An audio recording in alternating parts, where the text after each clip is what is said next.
Listen, in a community like K-pop, you cannot please everybody. You just cannot. That's just how it works. The community, the fan community, the fan culture is very divisive, and if you're anything short of perfect, you are criticized for it. So some of the trainees who I'm going to be talking about in this video are probably unjustly problematic. They're problematic because people decided they're problematic and not because they really are problematic. So we're going to talk about that. We're going to talk about the trainees that have caused the most amount of controversy online, and we're going to talk about why they are being called problematic, why some of the things surrounding them are not well appreciated, just the ins and outs and everything of what is being talked about them on social media. Okay, so our first trainee's name is John Wusuk. Now, the thing about him, and I kid you not, this is the only known piece of information about him because he has no screen time. You've probably watched all 4 episodes of the show and are hearing this name for the first time because same. But the most problematic thing about him, I'm laughing because it's so funny, is that he has somehow gained the reputation of being the trainee on the show that slapped JYP. No, I'm not thinking about some random person called J-Park. The actual JYP of JYP Entertainment was allegedly, this has not been confirmed, slapped by this trainee at one point of time in his career. And this is the only piece of information that is available about this dude. Now, I don't know if that's problematic or that's iconic, because truth be told, I want to slap JYP. And if this dude actually did that, I'm on his side. I want him to win everything in life just because of that. But comic aside, he is not been able to clear the air on this talking point because of him being on the show. If we are to take it on face value, and if it is actually something he did, he will be penalized in the K-pop community largely for it. But it's so funny if you actually take away the violence part of things. It's just so funny. But we don't have a conclusive understanding of if this actually happened or if this is just something somebody started on the internet for laughs. But yeah, if he did, I don't know, I think vote for him, I'm not sure. Moving on to a little bit of a more serious note, the second trainee on this list is Brian from the G group. He is a Yuhua entertainment trainee. He performed Kick It with Zhang Hao, and he is a fairly popular trainee. But the problematic thing about him, or the problematic thing associated with him, is the fact that he used to be on one of these Chinese trainee variety shows where he was asked about the rules established by the family in their home. And he put up 3 things that his parents have put as rules in their home. 1 is about shaking his leg, 2 is about not lying, and the 3rd one is that he can't date Indians. Now, as an Indian person, I should start off by saying, bro, you're not much of a catch either. No one wants to date you here as well. But the whole point about this is that on the variety show that they don't cover this topic when they're asked to explain the 3 pointers or the amount of pointers all the trainees put on their boards. He does not explain the point about not being allowed to date Indians. He only talks about why he can't shake his leg and what the no lying rule is about and why it exists. So it was very conveniently just shown but never explained, which is a red flag in itself. I mean, you can probably empathize that maybe it's not something he believes in, maybe it's something his family believes in, because the Chinese community does look down on Indian people a lot.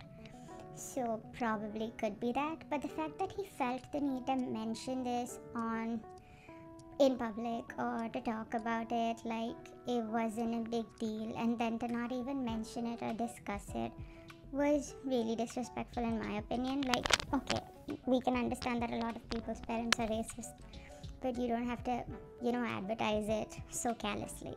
That's my issue with it. Maybe it's something he believes in, maybe it's something he doesn't believe in. I frankly don't care. He's flopping on the show anyway. But if you do talk about stuff like this, please learn to talk about stuff like this with a lot more care than the callous way that he did, which is something that I do not agree with at all. The next contestant, and probably the most obvious one if you have been on Twitter for a while regarding Boys Planet, is Huey. He is obviously ex-Pentagon member or still current Pentagon member. Conversation to be had, but not has been had yet. But his being on the show put up a lot of questions, a lot of them in support of him, after he spoke out about how, he felt like Pentagon was struggling to make it in the industry, and that after he came back from his enlistment, it felt like nobody wanted to work with them because they lost their popularity and, not being in demand anymore. All of these things that he talked about, his struggles about, it gave a lot of people a lot more empathy and a lot more insight into the K-pop community. I think it was previously believed that if you debut, you're done for, you've made it. But now we can see that because the K-pop industry has become so much more competitive, it's more than just debuting to be able to actually achieve success in this line of work. So when he came on the show, a lot of people were, confused, but after he told his story, a lot of people were empathetic about it. I think the major criticism that he is getting online is a lot of people are saying that he's taking away someone's chance, that the narrative is, and whenever he's talked about as making into the debut lineup, everyone online's like, no, you can't, because you already had your turn, it should be someone else's chance. And that he comes into the show with an added advantage of having a pre-existing fan base that puts a lot of the other contestants at a disadvantage because they don't have that to compete with him. This especially peaked after episode 3, when he did get the added advantage because his fan cam had so many views, and that came from people knowing him and Pentagon, and again from having a pre-established fan base. So that's where the criticism around him comes from, and I have to say I completely disagree with this.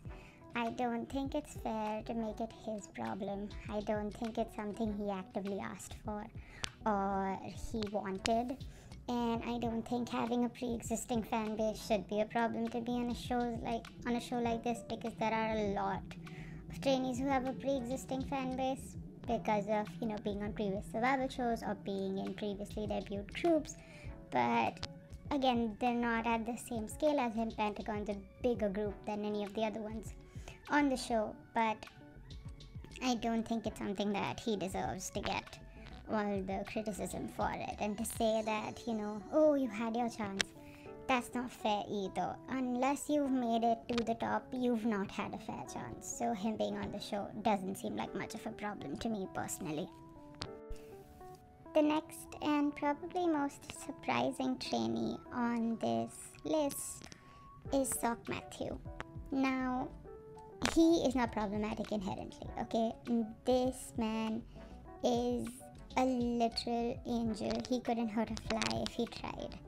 He is the embodiment of everything good in this world, and he needs to debut. So if you're not voting for him, please vote for him. But the criticism around him is less to do with him as an individual and more of what he represents.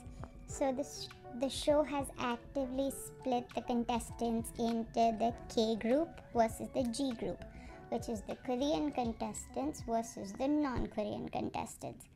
Now, with Matthew, if you know, the show is promoting him as someone who's Canadian, which is fair to do because his nationality is Canadian. He was born in Canada, he holds a Canadian passport. And I think that is the distinction that on the grounds of which he was put into the G group, but he is still ethnically Korean. Even though he holds a Canadian passport, I don't know if he's mixed or not. Maybe one of his parents are white, I'm not sure of that. But we do know that he is ethnically Korean. I think it was confirmed by someone online that's close to him. But he is, again, ethnically Korean, so he should be in the K group. Just because he was born in Canada doesn't mean that he's any less Korean. His nationality is Canadian, but again, his ethnicity is Korean. So the conversation largely comes from this post that is talking about the 9 contestants that the show seems to be pushing. This seems to be the final lineup that the show wants, these 9 contestants. And if you look at the distinction on face value, it's 5 K group members and 4 G group members. So a little more diverse than Kepler. But then when you realize that he is essentially ethnically Korean, we come back to the same problem of 3 non-Korean members versus the 6 Korean members of the 9-member group. That is the whole problem.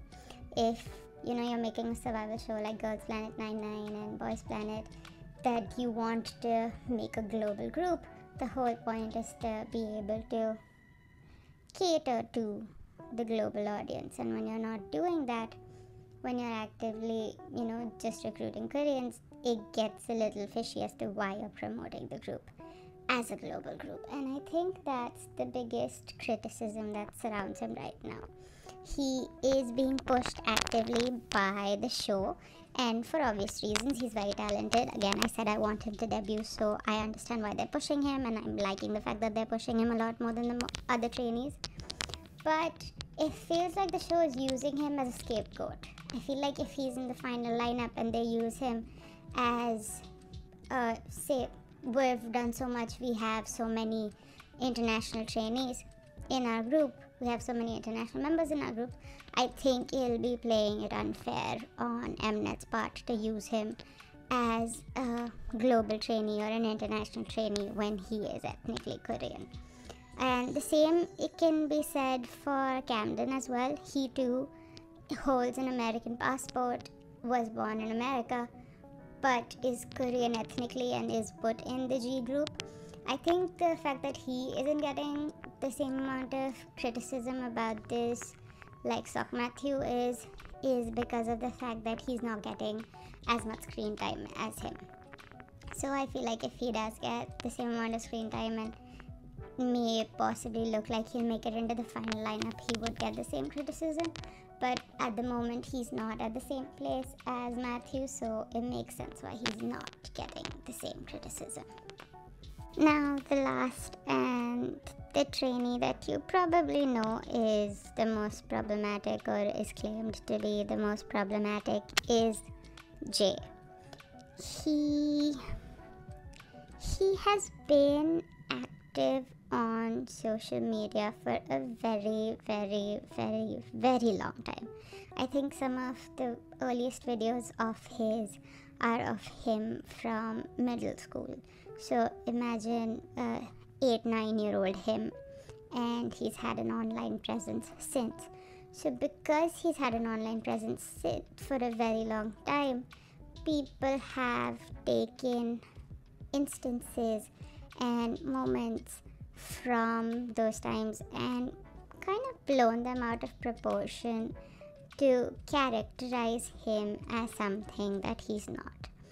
The whole thing is that, oh, he's so cringy, his TikToks are so cringy, he's the worst.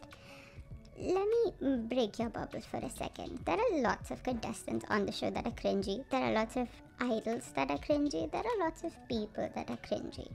Okay? You will not always agree with everyone's sense of humor. You will not see eye to eye on everyone's idea of funny. It's just the way the world is. I think you should worry less about the fact that he's cringy and more about the fact that he can outsing 90% of idols in the industry at the moment. His talent speaks volumes for him. So his cringy hate wagon is kind of uncalled for, but I do understand where it comes from when we discuss the second part of why he's considered problematic. Now, when I think this was the week that his information came out, when they started releasing the profiles of all the trainees, when they started talking about him in particular, with like his fan cam going viral and stuff like that, is when apparently someone from his past spoke up about him being racist, homophobic, and misogynistic.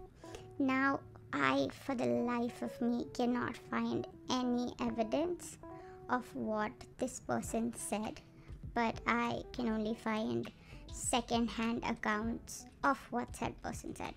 So there is no way for me to confirm it. Apparently they shared pictures, screenshots from a group chat that he's on, in which he says something homophobic and that he has a history of being misogynistic and racist.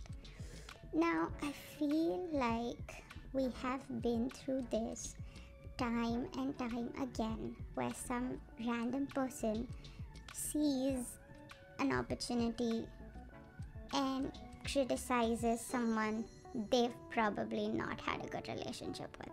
The bullying scandals that took over the K-pop community are a big example for it, and every time this happens, everyone talks about we should not jump to conclusions, we should wait for a more conclusive answer, we should wait for someone to make a statement, we should wait for more evidence to come out, we shouldn't believe someone one-sided.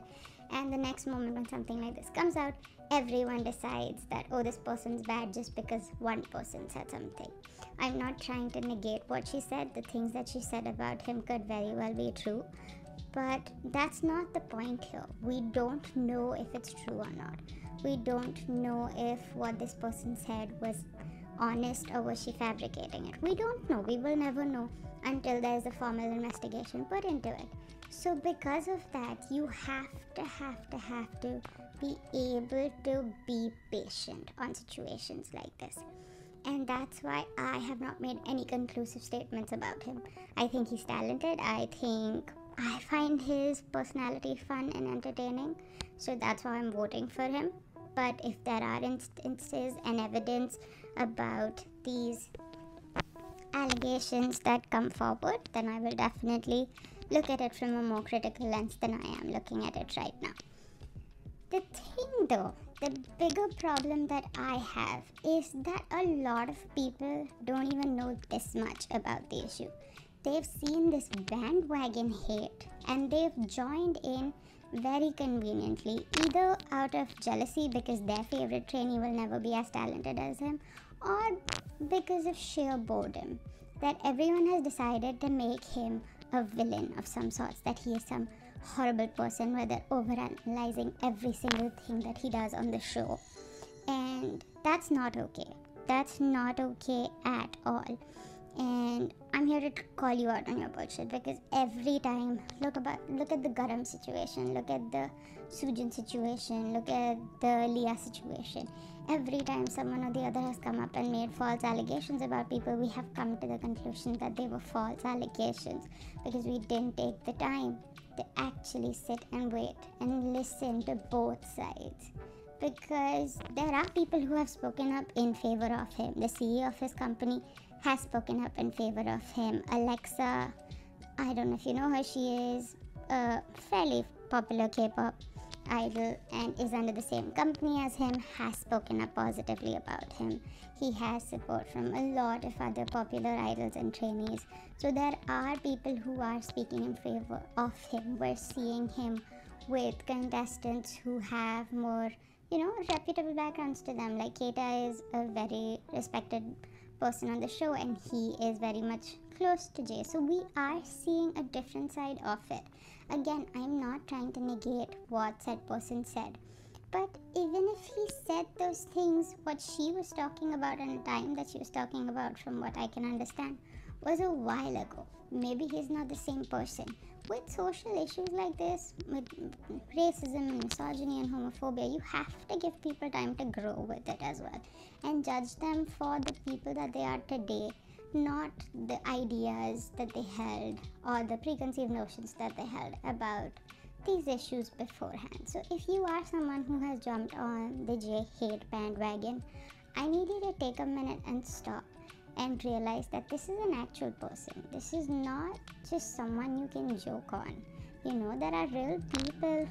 Idols are real people, and we owe it to them to be a little more respectful than this.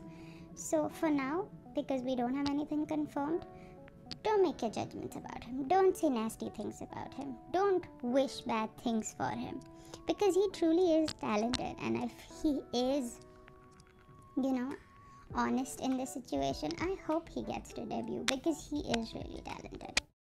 That is just beyond the worst thing to say. And no one likes bullying. No one wants to be a part of bullying. No one wants bullying to happen at all.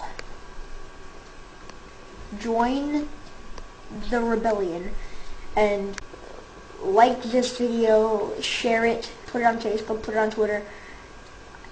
I have it on mine to just spread the word. We can stop it just by sharing this video. So please share it, like it, and as always, I'll see you in the next video. Bye.